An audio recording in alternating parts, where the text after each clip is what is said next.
I just want to confirm you're actually talking about the room with Tommy Wiseau, not the room with Brie Larson. Yeah, I'm talking about Oh Hi Doggy, Oh Hi Mark, the room. You're my favorite customer. You're tearing me apart, Lisa. I did not. You're making me crazy. Oh, hi, Mark.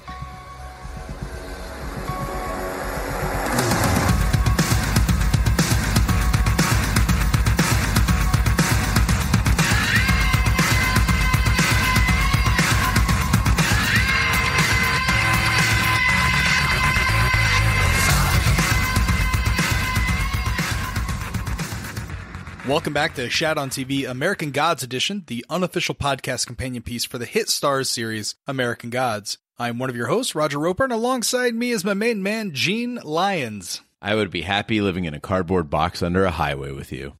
And this is our fan email episode where we look back on this week's episode of American Gods and provide our feedback on the top listener emails for the week in a little segment we call the American Gods Confessional. This week's episode was entitled Git Gone. You spent an hour on Tuesday listening to our ideas on the deep dive. Now it's our turn to hear from you. Once again, Gene, you did all the collation and review of the emails. How many do we have this week, and what is your opinion of them?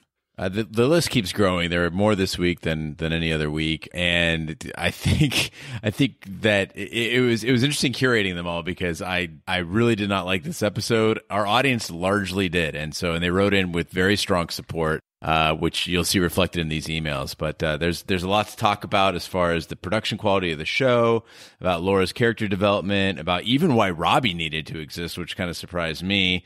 The core of Shadow, and then of course Jez Bell wrote in with another beautiful job of picking out some Easter eggs that are absolutely fascinating. Must listen podcasting. Now, I know you're one that has a very strong opinion and you very rarely let yourself be swayed. But based upon the audience feedback that we've had on Twitter and in emails and on YouTube, have you changed your position at all on episode 4? I think my eyes were open to some degree on of the way things were done as far as like some of the reasons why decisions were made. I can see some of the logic there, but it reminds me of when I once had a debate with somebody about they were trying to convince me that Eminem was the Shakespeare of our generation. And I was like, no, I'm not saying that he's the worst. I'm saying that, come on, that's ridiculous. And so in this, when you're saying it's the best episode of the season or that this is Emmy-worthy television, I still disagree. But I do understand why they did some of the things that they did on the show. All right, well, that's enough for me to say that you absolutely loved it. If you've never listened to American Gods Confessional, here's how it works. We read the top listener emails of the week that is curated by my main Gene over there. If you want to read all the emails, sometimes we can't read them all for time and space and all that kind of stuff, but you can go to our website, shoutontv.com, click on the American Gods Confessional, and see all the emails in their unedited raw versions. There's a comment section where you can actually join the conversation there. And if you want to be part of the conversation, just email us hosts@shoutontv.com. Gene, open up the confessional.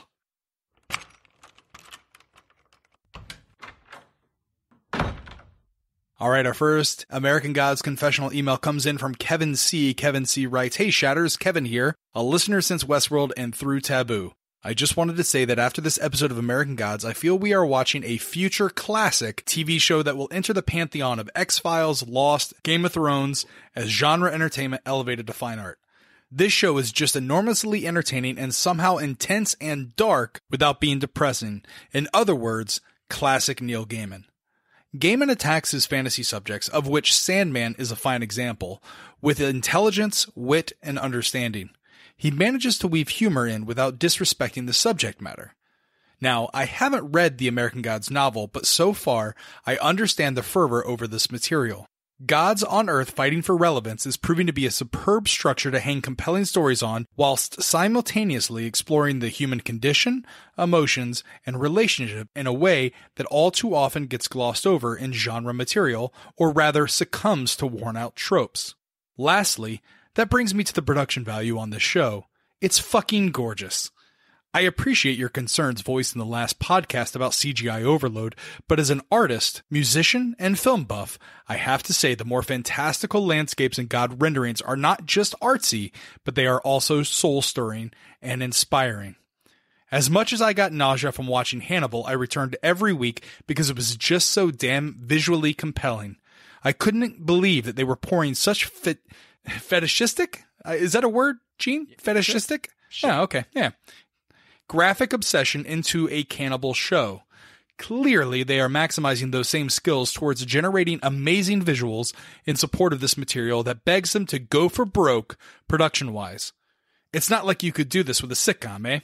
Anyway, I'm enjoying the podcast as always. I didn't pay attention in school, so learning about the mythological source material is good brain candy, but I agree with those who have said mythological expertise is not required to enjoy the show. Rock on, brothers. And that, again, comes from Kevin C. Gene, what do you think about this?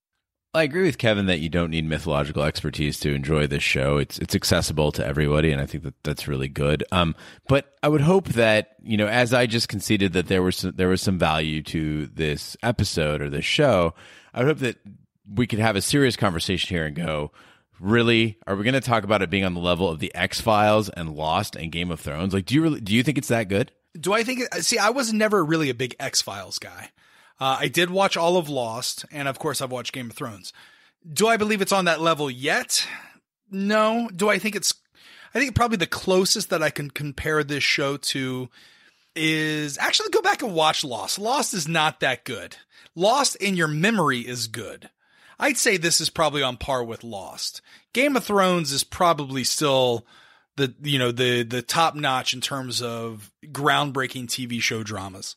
When I think about it, the first show that we did together as Shat on TV was Westworld, and with Westworld, I didn't really appreciate what we had there. I was pretty critical of Westworld as well, and now after having watched Taboo and having watched American Gods, I miss Westworld a lot. I have Westworld. The theme song is my morning wake up alarm, and this morning when it went off, I sat there and just listened to the theme song for like 5 minutes straight, and just thought, damn, that was a really good show. Did you wake up and question where you were? Yeah, no, everything was beautiful. Everything in the world had a purpose. I was very happy. I think W. Axel Foley wrote in and said that this show is becoming almost a carbon copy of the show Hannibal. Now, have you seen the show Hannibal? I've only seen clips from Hannibal, but definitely. I mean, the same guys on the show. There's a definite, as you said, there's a definite thumbprint of the artist there, which is not necessarily a bad thing. It's a style in which something is done. That's why you hire someone to do a show, right? Is that they bring their style to it. I mean, when Joss Whedon has his hands on something, I know it. Whether it's A Cabin in the Woods or The Avengers or Buffy, it's Joss Whedon. So I don't have an issue with that. It's just kind of, again, the zany, I keep going back to the fact that I feel like I should be taking some ecstasy before watching this, because it's just a little overboard. I think this show is, again, trying to set itself apart from other things. And I think at the end of this season, you're going to look back similar to what you did at Westworld and say, boy, that was a fucking great show. And I'll go on record as saying this. It's heads and shoulders above that of Taboo. Oh, see, I liked that Taboo took it very easy on the effects. I mean, everything looked realistic. And again, when he had those dream sequences, they were unsettling without being cartoonish. Thank you so much, Kevin C., for writing in. The next American Gods confessional comes in from Thomas C., our boy Tommy. He writes in, "Hey guys, I don't know even where to begin after watching episode 4. The writers did something that I didn't think was possible, and they made me absolutely hate Laura. They went out of their way to make her a horrible person just to make Shadow come off as a more sympathetic character. Yes, we knew she had an affair with Robbie while Shadow was in prison, but that could be looked at as she was lonely and felt abandoned. We were able to see her still as a redeemable character in the book. To have her be the one responsible for the robbery that got Shadow thrown in jail and be a horrible person in general takes that away. I was watching and actually rooting for the car accident as Robbie and Laura were such douchebags. The best parts of the episodes were the scenes with Mr. Jekyll, although they fucked up continuity by introducing Mr. Ibis because they needed to repair zombie Laura. What the fuck? I also thought the scenes with Audrey were good. I did laugh at many of her lines. Overall, I'm going to stick with the show out of a sense of duty for starting it and getting halfway through, but at this point, I have lost all hope that the writers are going to tell a story that is at least respectful to the source material. I know the book and the show are two different things, but they had more than enough source material to tell a great story, even making some changes for TV without totally changing the way characters are portrayed or how and when plot points are introduced. Just my jaded book reading opinion. Can't wait to hear your thoughts. And again, that comes from our boy Tommy C. Yeah, so Tom and I had a few Twitter exchanges here about this, and I feel like he gets me on this, I get him on this, but we're definitely in the minority here. For me, it was, again, the book is 700 pages long. It is a very long story. It's got a lot to say, and I was absolutely against this episode because of that fact, because you don't need to tell us that much about Laura and for her to fulfill the role in this narrative. Not everybody needs to be a main character. That being said, the main argument for this episode is that they decided to take it a step further, that you've got a book and that's great, but now you have the time with multiple seasons of American Gods, and you've got you got to add something to it, right? It's like if you did a cover of a song, you don't want to do the song exactly note for note. What's the point of doing it then, right? You got to let the artist do what they do. That doesn't mean you have to enjoy it, though. And that's my take on it, is that it's fine to embellish, it's fine to add, it's fine to alter some facts, but make it more enjoyable than the original product. And I just don't feel like this is. You and I have had conversations about this because we are both book readers or book listeners. And my fear was, are they going to Hobbit this? And what I mean by that, are they going to draw things out? Are they going to take liberties that are going to make the story worse? So they took a book like The Hobbit that could have easily been made into one movie, and they stretched it out to a trilogy. You could have even just done like 2 movies, and that probably would have been good. I think, though, that episode 4 added to the story without taking anything away from it. If they're going to make Laura Moon a bigger character on the show, I like the added backstory. I like the knowledge of how Shadow and Laura came to be. And for those making the arguments that they're book readers and they should have stayed true to the source material, unlike J.R.R. Tolkien, Neil Gaiman's still alive. He was still able to be part of this story. And he said it was enjoyable for him. He thought the writers did a very good job of expanding upon a story that he had created. So if it gets the Gaiman seal of approval, who am I to say that it's terrible? I think for me, it's not just Laura. It's what comes along with Laura. So in this episode, we saw zombie pranks. I mean, stuff we went over in the deep dive, but zombie pranks, these gal pal moments while shitting in the, and then these like awkward car conversations, and then this lack of chemistry between Laura and Shadow. And now I'm like, oh God. The fact that this character exists means that I can expect more of this every time she pops up, and she's probably going to pop up a lot. We know already that she's going to pop up in episode 7. I go, fuck, I might be in for 5 years of this character. I don't want that. Yeah, but, the other things that Tommy is writing out here where he says he thought the introduction of Mr. Ibis and Mr. Jekyll, too early, or the too early of the introduction of Mr. Ibis, rather, was nothing but to do a zombie makeover. Well, that's kind of their personality in the book. And whether or not they introduce it now or they introduce it later, if they've got to adjust some things for storyline to make things continuous, as long as it doesn't disrespect the book, I don't have a problem with this. I just felt like both of them were fairly stoic characters, and I regarded them that way originally. And this seems like they're just a plot device that's making a cute makeover scene where they're like sewing together a woman and then spraying her while she rolls her eyes continuously. I didn't really care for it. Do you feel that the most of the people that are upset or are in the same camp as Tommy, and I keep calling him Tommy. Tom, if I apologize, just write in, tell me you want me to stop doing that. But Tom writes in, and he seems to be in the same camp of other book readers that mostly did not like this. Now, one person who did like this that was a book reader is Coach Marcus. He private messaged Twittered me. He's like, dude, I really love this show. I think it's great. I love where they're going. I'm so happy they did this. Do you think that it's more book readers that were upset by this episode? Or do you think that, it's an even split?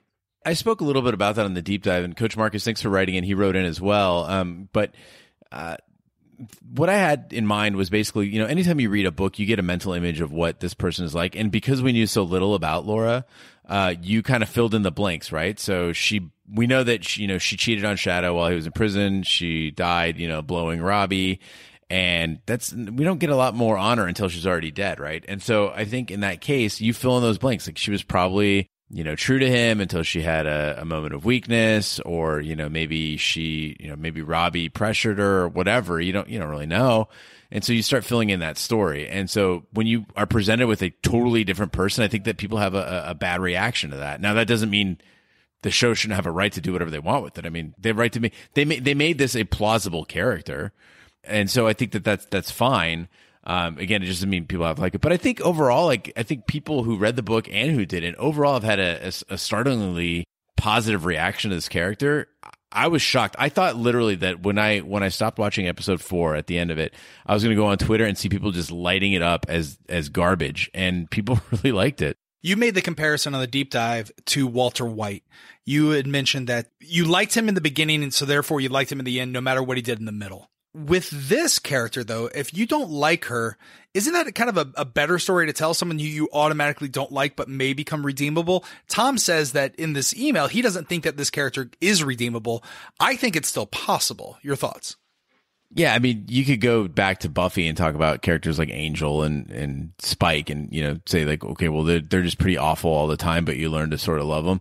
The difference, though, again, is, like I said, it's what comes along with her. It's not that I dislike the character. I mean, I don't like the character, but beyond that, it's the way that she's portrayed, the style in which she's portrayed, the stuff they have her do, the way she acts. Like, it's not about her redeeming herself by some heroic act or by becoming sympathetic character. It's just a matter of like it's like a song you can't stand by a band you can't stand. She's the shit. I was about to say no.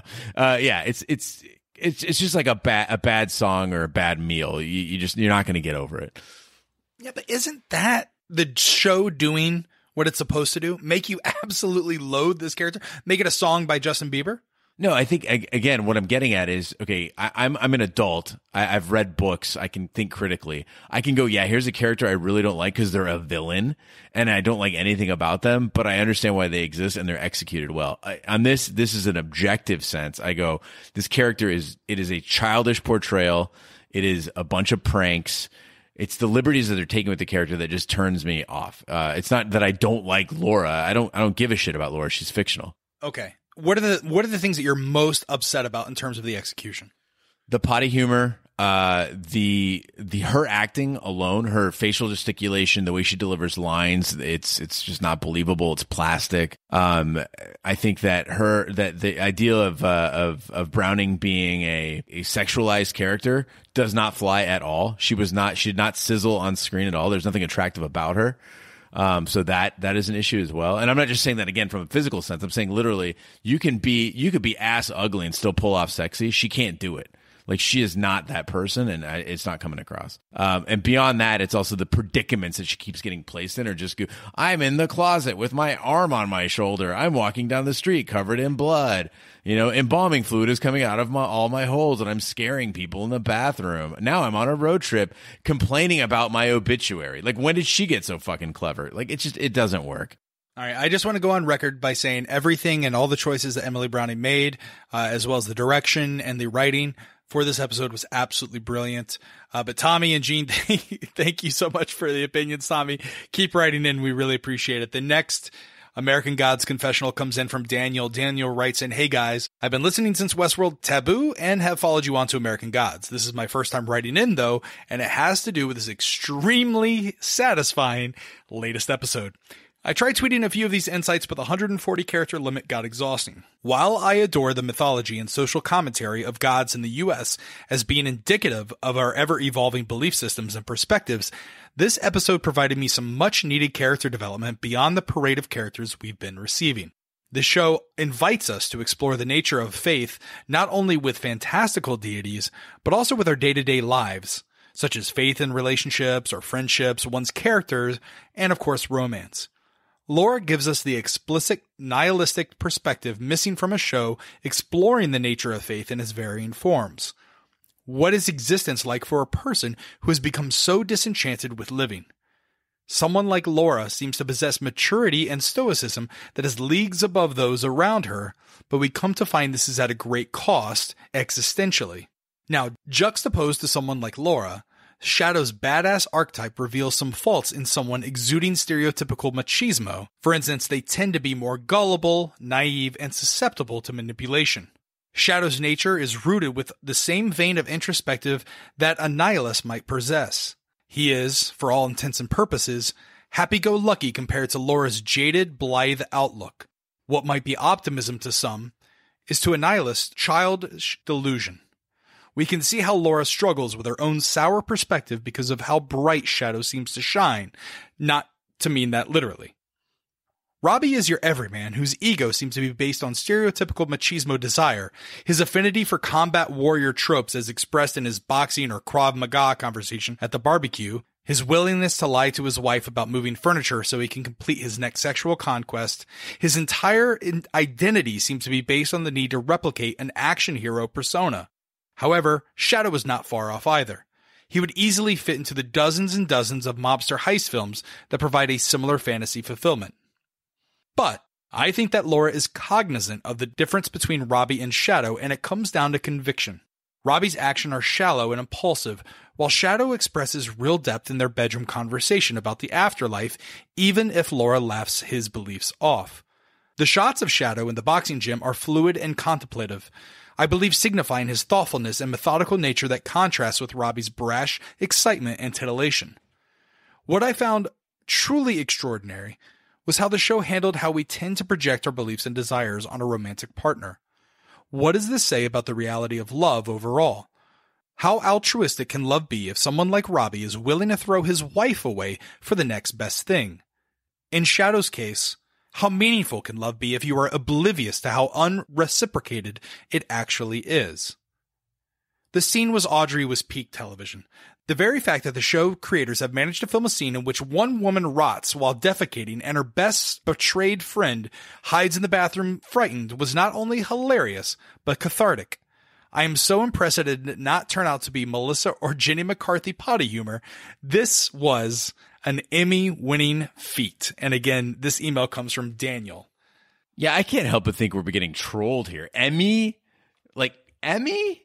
I must have been watching a different show here because, again, I could go back and say the same exact thing. I think it did turn out to be potty humor. It was absolutely ridiculous. It was farcical. But beyond that, getting into this thing, I get back to the whole the Eminem conversation. Essentially, you can take any piece of art. I mean, you could take The Room, for instance, and I could write an essay on things that The Room did socially or things that they were trying to pull off in The Room, and you can explain anything to a high degree of sophistication. The film doesn't lie, man. I mean, what was going on screen was absolutely garbage. It wasn't. You cannot stack that against a show like, for instance, Westworld or The Wire or Deadwood and say that this is even in the same realm of character development, of writing, of it being true to the character herself. She doesn't make sense as a character. It's absolutely schizophrenic. I just want to confirm you're actually talking about The Room with Tommy Wiseau, not The Room with Brie Larson. Yeah, I'm talking about Oh Hi Doggy, Oh Hi Mark, The Room. You're my favorite customer. You're tearing me apart, Lisa. I did not. You're making me crazy. Oh, hi, Mark. Listen, I tend to... Now, if you read this email with a sarcastic tone, I don't think that Daniel's actually trolling us, though. I think he's being sincere when he writes this. So that's how I'm going to respond to it. Daniel, I believe everything that you write here. And this was truncated, so you can see the entire email on the American Gods Confessional section on our website, shadowntv.com. But the fact that he dives into the nihilism of this character and how it, when juxtaposed or when compared to the Robbie character or the Shadow character, it really truly explains the contrast of what they're trying to do here as it pertains to a show about faith, about religion, about what it means to be human. I believe they achieved that. For me, if I was on the fence about the show and I read this email, I'd be 100% on board. I think the difference is that in anything that you write, you've got a story arc, right? And there's only so much room at the guts of the story of what it's about, and this is a remarkable shift in who this series is about. This series was about Shadow and largely Mr. Wednesday, and then everything else that surrounds it. That's no longer the case. Like this is deliberate. This is a hijacking of the series essentially, in that Laura will become a focal point of this show, and I just don't like the depiction enough to hang with it. It's not that good. It's just, and I think that just as you're kind of predicting, I think that at the end of the season, we're going to look back and go, God, that was really awful. Gene saw it coming. Everyone else had to wait. I think this show is going to turn you like Westworld. I think right about this time, halfway through Westworld, you were like, I don't know about the show, guys. I think I'm going to be turned off. By the end of it, 3 to 6 months later, you're like, wow, that was one of the best shows on television. I feel like that's going to happen with American Gods based upon Daniel's email here. The only thing I won't agree with you, Daniel, is I don't think we're going to win an Emmy based upon the toilet scene. I do believe, though, that it is enough. Shows have to have that defining moment. You have to, when you're at the proverbial water cooler or you're on social media, what do you talk about? I think you're going to look back and you're going to say, has any show ever depicted a zombie woman pooping out embalming fluid? No other show has done that. American Gods did it, just like it did within the Bilquis scene, where it envelops the guy. These are things that people are talking about, which I think will lead to the success of the show. The problem, however, is if this show focuses on presenting those type of moments that shock viewers just for the sake of shocking people, then it jumps the shark. Does that make sense? Yeah, absolutely. And I don't know it'll necessarily go in that direction. I mean, I think that they do it deliberately enough where I don't think it's going to be overwhelming. But I do think that if you have a show that's just about so many people, I think it loses its identity. So, I mean, again, we'll have to see. I also want to point out that I don't think Westworld is one of the best things on television. I just think it's better than I thought when I was watching it. But it's still not up there with the greats by any means. Thank you, Daniel, so much for writing in. Our next American Gods confessional email comes in from Jonathan H. Jonathan writes, "Hello, gents. Listening to your remarks about Shadow appearing to take a turn for the better in episode 3, I think the thing to consider regarding Shadow and Ricky Whittle is that in the book itself, Shadow is largely devoid of personality and excitement. The show version of Shadow was bound to fall under this description to an extent. For an example, in episode 2, Wednesday goes as far to tell Shadow that he doesn't have the type of personality needed for a guy doing coin tricks. So it was clearly intentional how the writers wanted us to gauge our protagonist initially. That being said, I also have the belief that the showrunners recognized the flaws with how Shadow was being presented in the novel and understood how he wouldn't work as a main character of a TV series if they didn't change things. This included instructing Whittle to stop reading the novel of American Gods because they didn't want him mimicking the way Shadow was presented on the book page. Ultimately, I feel the choices made by the showrunners and Whittle in the first 2 episodes worked out. Shadow is a guy who has a small inner circle, has been locked up for a few years, and has only 1 or 2 things to look forward to in his life going forward. When those things are taken away, a numbness grabs hold of him. But we slowly see Shadow break out of his shell and come to life. Seeing that growth is better than if he had been introduced or presented like that from the very first moments the viewers were introduced to him. What makes Shadow so sympathetic, though, is how he rolled those punches. I never understood any criticisms with people, not just you guys, that Shadow wasn't likable. How not? The guy didn't do anything to anyone to make him unlikable. Instead, bad things kept happening to him. Perhaps his passivity caused him to be seen as a boring protagonist to some, but unlikable? I like Shadow immediately because his circumstances engender such sympathy. He is a man beaten up on the outside and beaten down on the inside. And again, this comes from Jonathan. Jonathan, I want to clarify that I have no issue with Shadow as a character. I had an issue with Ricky Whittle's performance as Shadow. And I go back to Luke Cage. And if you look at Marvel's Luke Cage in that series, Luke Cage doesn't really show cracks of a personality until well into the season. But he's still incredibly enjoyable to watch. It's believable. It's just good. It's just really good acting. You got to play that straight man, that stoic character, that blank slate that's got some deeper things working inside of you. And so it was really more of a performance issue than a character issue. Yeah, I don't think Shadow's a bad guy. I like Shadow, and in the book, I was a big fan of the character because it served exactly the purpose that it needed to serve. Yeah, I'm probably in the camp that thought Shadow was a little too boring in the book. So for Ricky Whittle to take a different turn, or for the show creators, as Jonathan points out here, for them to say, hey, stop reading the book. We want you to be a little bit different, take a different aspect of this character, I think is starting to work out.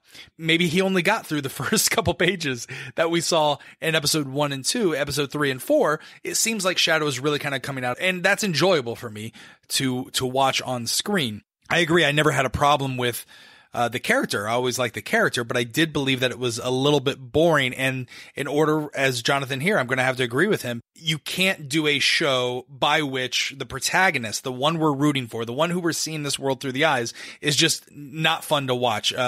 If you ever watched in any Tim Allen TV show or movie, you know what I'm talking about. Hey, Galaxy Quest was a masterpiece. Yeah, but that was because of Alan Rickman, not because of Tim Allen. Valid. Jonathan, thank you so much for writing in.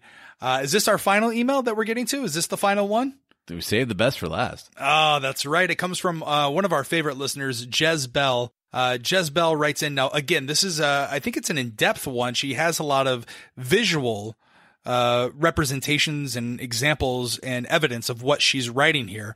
I highly recommend going online and seeing this. Now, which one do I read here? Now, you want to read the top one that I put together. I basically had to cobble together. She's got so much going on that I try to get it down into like maybe a minute. If you want to read just the top one, it's going to talk about essentially one big thought and then a bunch of Easter eggs. Got it. All right. Jez writes, the pacing of this episode was completely off. The whole story could have been abbreviated or added in some details that start to set up to show why Shadow is the chosen one, or whatever the hell he is. It has been my issue with the show up till now. There is so much time spent on some scenes and shots, and not enough on others. It may take 100 words to describe a table, but just bloody show us the table and get on with it.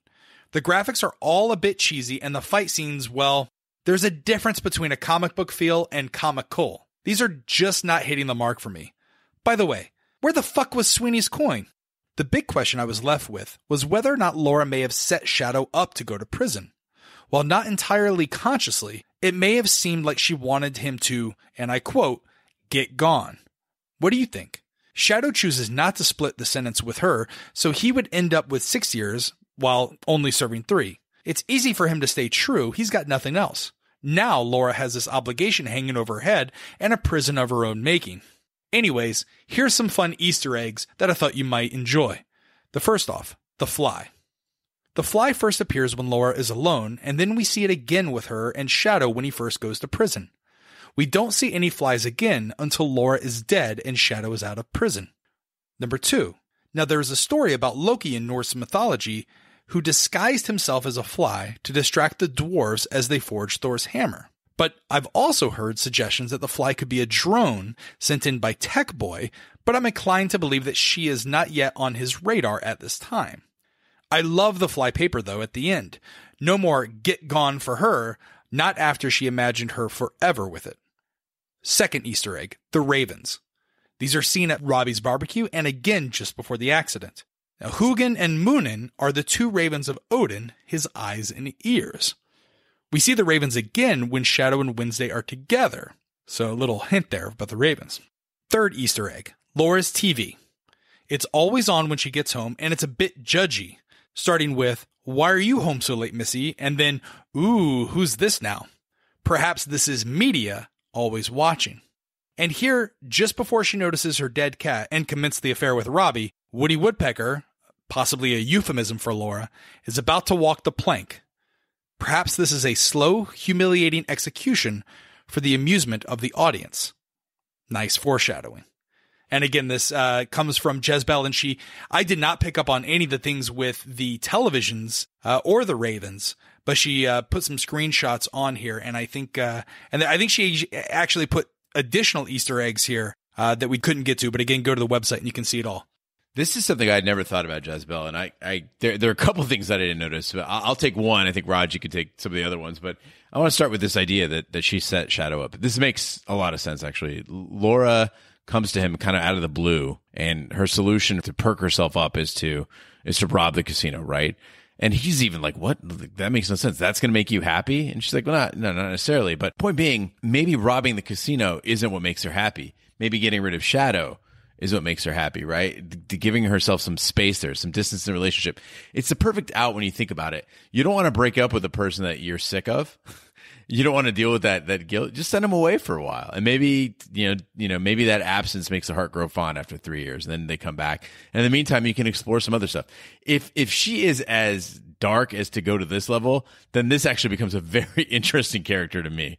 So what you're saying is she wanted him just to leave. She just wanted him to have his own place, is what you're saying. Not necessarily be married, living in the same house over and over again. Well, imagine like role playing, but taken to the extreme in the sense that you're with somebody and it's getting a little boring. Like you said on the deep dive, it's a little too comfortable and you just want to spice things up a little bit. And you're also just not quite sure you want to be with that person, but having that conversation with them is going to break their heart or you're going to have to leave them. And so what's the next best thing? Well, just get a little distance for 3 years. Just put them away, spices things up a little bit. Now you get the phone calls every day, but then she realizes I'm tired of those. I don't want those. I mean, again, I'm not saying this is necessarily the case, but it makes it very, very interesting. Yeah, I actually never thought of that, but I am one who is pretty terrible when it comes to breaking up with people in my life. I'll sit in a miserable relationship for years until I'll inevitably do something like Laura does, which is, completely immature and cheat or do something terrible. I'll continually make things difficult in the relationship so that they'll leave and then I'll feel like the victim, which I totally know I should probably go see a therapist about this. But this is a very interesting take that I didn't think about and it makes a lot of sense. And if this is truly what they were going for, wow, completely makes it even better for me. And I think might even make the episode good for you. Yeah, I mean, no, that would actually be sort of a redeeming thing because I go, wow, this goes really deep. And kind of speaking of that depth as well, Jez Bell also points out that there's the Woody Woodpecker scene. And very rarely do I go back and watch a scene for some sort of visual gag, but this goes beyond that. This is really smart stuff. So several times they flash to Woody Woodpecker, and this goes on 3 levels. So one, it's like, oh, that's funny. Like what's happening on the screen on the TV screen is also happening on our TV screen. Like there's a parallelism there. Like it seems like that there's an interplay between the Woody Woodpecker cartoon and the sex scene between Shadow and Laura. But if you go back and look at it, when they actually first come home, she comes in the door first. And on Woody Woodpecker, the captioning is on and it says, "Why are you home so late, Missy?" And then Shadow enters and you see it goes, "Oh, who's this now?" And so that's a second level. Like, oh, okay, it's actually interacting with her. But then Jez takes it another level and goes, well, who controls the TV? Has media been watching this whole time? Has media been aware of this? Is it watching all of us? And that's a pretty chilling, very deep symbolism that they kind of embedded in the show. And kudos to American Gods for not hitting us over the head with it. Yeah, no, that's brilliant. And I do believe the showrunners went for it. I can't believe how we missed it, but this is why we have listeners like Jez and Tom and Daniel and everyone who writes into us, Coach Marcus, because they pick up on stuff like this. And this is why I love the confessional so much, is because this email alone has made me enjoy episode 4. It makes me actually want to go back and watch it for a 4th time because of just picking out that media. So if you have to think though that media is watching, then the other things that she points out here about the fly could also make sense in terms of Loki, correct? Yeah, and with the Ravens, we got a couple tweets and messages too that people were like, on the deep dive I mentioned, like there seemed to be a correlation between Odin, Mr. Wednesday, and these Ravens. And everyone's like, of course, it's obvious, Gene. Like, no, I know it is. I'm trying not to spoil it for anybody, but now it's out there. Everybody seems to think it's obvious. So yeah, let's go ahead and say it, right? So Odin has 2 ravens. They're his eyes and ears, and they're clearly represented throughout the show. They show up as Jez pointed out, at the barbecue, and then in the scene where they crash the car and die. So when you see the ravens, Odin's there. He's watching and listening. So there you are, dear listeners. What about this fly? I've never heard about the story of Loki appearing as a fly as Thor's hammer was forged. But it also could be a drone. Who do you think it could be? Yeah, I didn't take it that way. I thought that the fly was kind of like we talked about with Breaking Bad. It was just representative of, essentially it was foreshadowing for Laura. You see the foreshadowing again in the death scene of the cat, where Woody Woodpecker is again interfacing with that by walking the plank. Jez points out that it seems to be symbolism of a long drawn out death for our amusement. I think I took the fly as just symbolism, but it is fascinating. I'm not familiar with the story of Loki disguised as a fly, or I didn't really buy into the idea that it was a drone fly. But these are all great thoughts. I mean, Jez is just brilliant.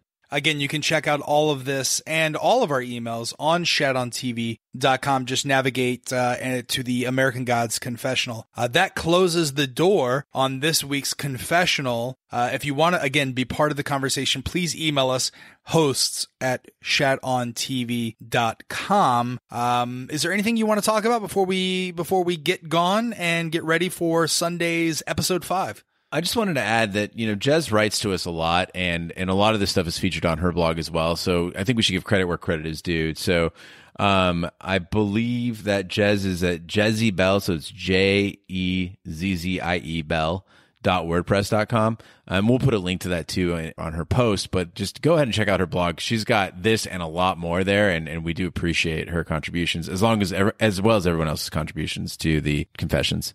100%. So that concludes this week's episode of Shat on TV American Gods. Please be sure to follow us on social media and share with a friend. We're everywhere, including Twitter, Snapchat, and Instagram. Just navigate to @ShatOnTV. We're quickly approaching, I think, 1,100 followers on Twitter. I think we're like 30 away. So please, if you like Shat on TV, if you like what we're doing over here, please share this with friends and family and everything like that. That will really help the podcast grow. You can also share us on Facebook. Just search for Shat on TV Podcasts. That website, once again, is shatontv.com. That email, again, is hosts@shatontv.com, or everywhere fine podcasts can be found, including iTunes, Google Play, Stitcher, YouTube. Be sure to subscribe, and if you stop by any of those, be sure to leave a 5-star review. That also helps the podcast grow. Finally, if you like us and what we do over here at Shat on TV, check out our sister podcast, Shat the Movies, where we review the best 80s and 90s movies from our childhood that the audience votes for. So again, it's that engagement that we want to have with our audience. We want you to be part of that. We think that's a lot of fun. So check out all the information over there at shatthemovies.com. On behalf of my co-host, Gene Lyons, and Big D Dick Ebert, who does not want to be part of these because he truly wants to be a no-spoiler TV watcher, be sure to join us on Tuesday next week for our deep dive episode of American Gods. Thanks so much for listening. We really appreciate it. Take care, good night, and hail the old gods. How much worse can it get?